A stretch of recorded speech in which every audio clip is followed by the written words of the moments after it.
Wolfgang Morel, a native of Breslau, now called Wrocław and located in Poland, was drafted into the army on July 5, 1941. His conscription coincided with the beginning of the war with the Soviet Union. He was assigned to the Signal Corps, where he served as a radio operator. The start of hostilities against the Soviet Union was met with mixed feelings in German society.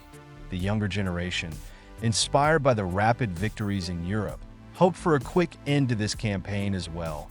Young people believed that the war would end in a few weeks, at most a few months, with a complete victory, as had happened in Poland, France, and several other countries. However, older people, including Wolfgang's father, who had experience in World War I in Russia, were worried and very skeptical about the new war. The father understood that the war with Russia would not be an easy walk. Initially, everything went well in 1939. After a change in foreign policy, Germany and the USSR signed a non-aggression pact, also known as the Molotov-Ribbentrop Pact. This event sparked a surge of interest in the Soviet Union and German society. Some young people even began to study Russian, expecting close economic cooperation between the two countries in the future and believing that knowledge of the language would be a significant advantage in their careers and open up new horizons. But fate had other plans, leading Germany down a path that would end in disaster, total collapse, and defeat. Fearing that he would not have time to participate in the victory and receive the status of a frontline soldier. After being drafted, Morel spent 2 months training as a radio operator in the training unit.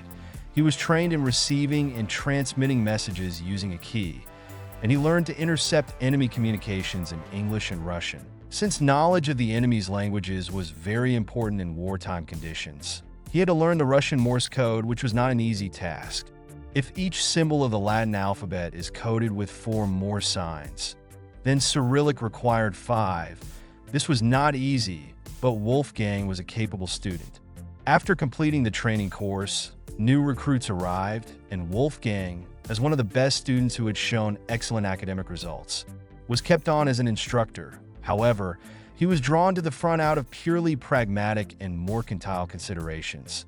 He was confident that the war would end by the end of the year with the defeat of Russia, as it happened with France, Poland, and Norway, and he was eager to take part in it. And after the war, the status of a veteran promised significant benefits and opened up great prospects that the young man dreamed of. After submitting a report, Morel went to war in December 1941, full of hope and ambition. They traveled by rail to Orsha, and from there to Ruzev, a small town on the Volga. The new recruits were transported by Ju-52 transport planes. Apparently, reinforcements were needed urgently. Since the command decided to use aviation upon arrival in Ruzev, the disarray in the army ranks, the confusion, and the depressed, gloomy mood of the soldiers were immediately noticeable. It could be felt that things at the front were not going as smoothly as one would have liked. In Russia itself, the endless expanses were striking. Vast, undeveloped territories that stretched to the horizon. These endless Russian plains greatly surprised the young German. Morel was assigned to the 7th Panzer Division, the same famous division that was once commanded by General Rommel, nicknamed the Desert Fox. However, by the time they arrived, there were no more tanks in the division. They had to be abandoned due to a lack of fuel and ammunition. The tanks were left somewhere in the snowy fields, and the German army's offensive impulse had waned. Please subscribe to our channel. Give a like so that you can hear many more interesting stories about World War II and the opinions of all parties involved on various events. No one was provided with winter clothing. Only a few sets of summer uniforms were issued, which was completely insufficient in the conditions of the harsh Russian winter. The soldiers received 3 shirts, an extra overcoat, but this was clearly not enough to withstand the frosts. I was given a piece of black bread, lard, and a glass of liquid. As it turned out, it was vodka, Wolfgang later recalled. As early as January 22, 1942, very soon after arriving at the front, Morel was captured. He was in solitary combat guard. Away from the main forces, he was very frozen, as the frost that winter was very severe.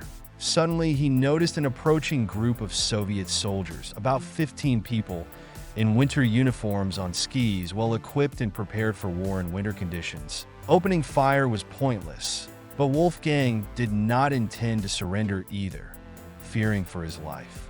When they approached, he realized that they were Asians. Among the German soldiers, there were rumors that Asian soldiers of the Red Army were distinguished by particular cruelty, mistreating prisoners and subjecting them to torture. Morel was not ready to accept a martyr's death. Therefore, he took his Mauser 98K by the barrel, and when they approached to about 10 meters, decided to commit suicide to avoid captivity and possible torment. The Russian frost and the high quality of German weapons saved my life. If it had not been so cold, and the weapon parts had not been so precisely fitted that they had frozen together, then everything would have been over, Wolfgang said. They surrounded him. Someone commanded Hand hoch, which in German means hands up. Morel raised his hands, continuing to hold the rifle in one hand. It was immediately taken away from him, with the words in German, "Be glad that the war is over for you." One of the soldiers spoke German, which surprised the prisoner. I was searched, although I wasn't a passionate smoker. I had a pack of 250 R6 cigarettes in my backpack. Everyone who smoked took one, and the rest were returned to me. Later, I exchanged these cigarettes for food. They became my currency in captivity. One older soldier patted me on the overcoat and said dismissively, "Hitler," then pointed to his warm fur coat, hat, and respectfully said, "Stalin." The soldier wanted to show the difference in the equipment of the Soviet and German armies. During the interrogation, Morel decided to hold out until the end and not give out his unit number, so as not to harm his comrades. He was accompanied to headquarters, located in a village 6 kilometers away, by an elderly soldier who praised his warm and comfortable uniform. He moved on skis, while Wolfgang walked, constantly sinking into the snow, which was very difficult and exhausting. Then he pointed to the German's shoulders and the ends of his skis. They walked together. Wolfgang guessed that the escort wanted him to hold onto the skis. I could have punched him in the temple, grabbed the skis, and escaped, but I had no will to resist. After 9 hours spent in the 30 to 40 degree frost, I simply did not have the strength to dare to take such a step. I was completely exhausted and weakened, Morel recalled. Before the interrogation, the officer said, "You are lucky that you were captured. You will definitely return home." These words gave Wolfgang hope. They gave him something to eat: black bread, lard, and a glass of liquid. As it turned out, it was vodka. Then the interrogation began, during which Morel tried not to say anything. A frostbitten leg and a severe form of pneumonia gave him several months of rest in the hospital. During the interrogation, which took place in a warm hut, the snow in his boot melted. During the subsequent transfer to the rear, along with other prisoners, the water in his boot froze, it tore, and Wolfgang Morel's leg became frostbitten. He used the second shirt as a bandage for his boot to somehow protect his leg from the cold. In such a deplorable state, they were met by a group of Soviet reporters, who immediately began to photograph them. The Soviet soldiers wanted to capture the pitiful appearance of the captured Germans. They ordered us to walk by and walk by again. We tried to hold ourselves so that the impression of the German army would not be so depressing. We didn't want to look completely pathetic in the eyes of the Soviet soldiers. Wolfgang shared his memories. Only at the Shakovskaya railway station, which had been rebuilt after the bombing, were the prisoners placed in a freight car, where a medic was already waiting for them. This man seemed like a real savior to Wolfgang. For 2 or 3 days, while the train was traveling to Moscow, he provided them with the necessary medicines and food, which he cooked on a potbelly stove.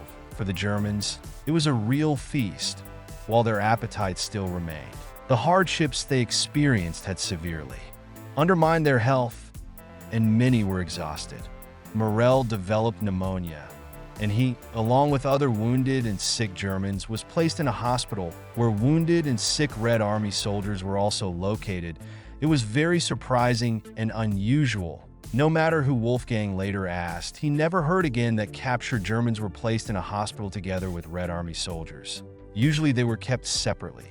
Outwardly, we were no different from the Russian wounded.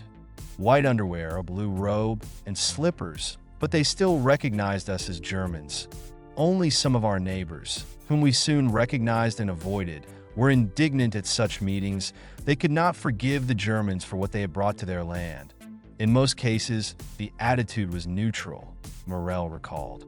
They were transferred to a labor camp in the Urals only in the summer.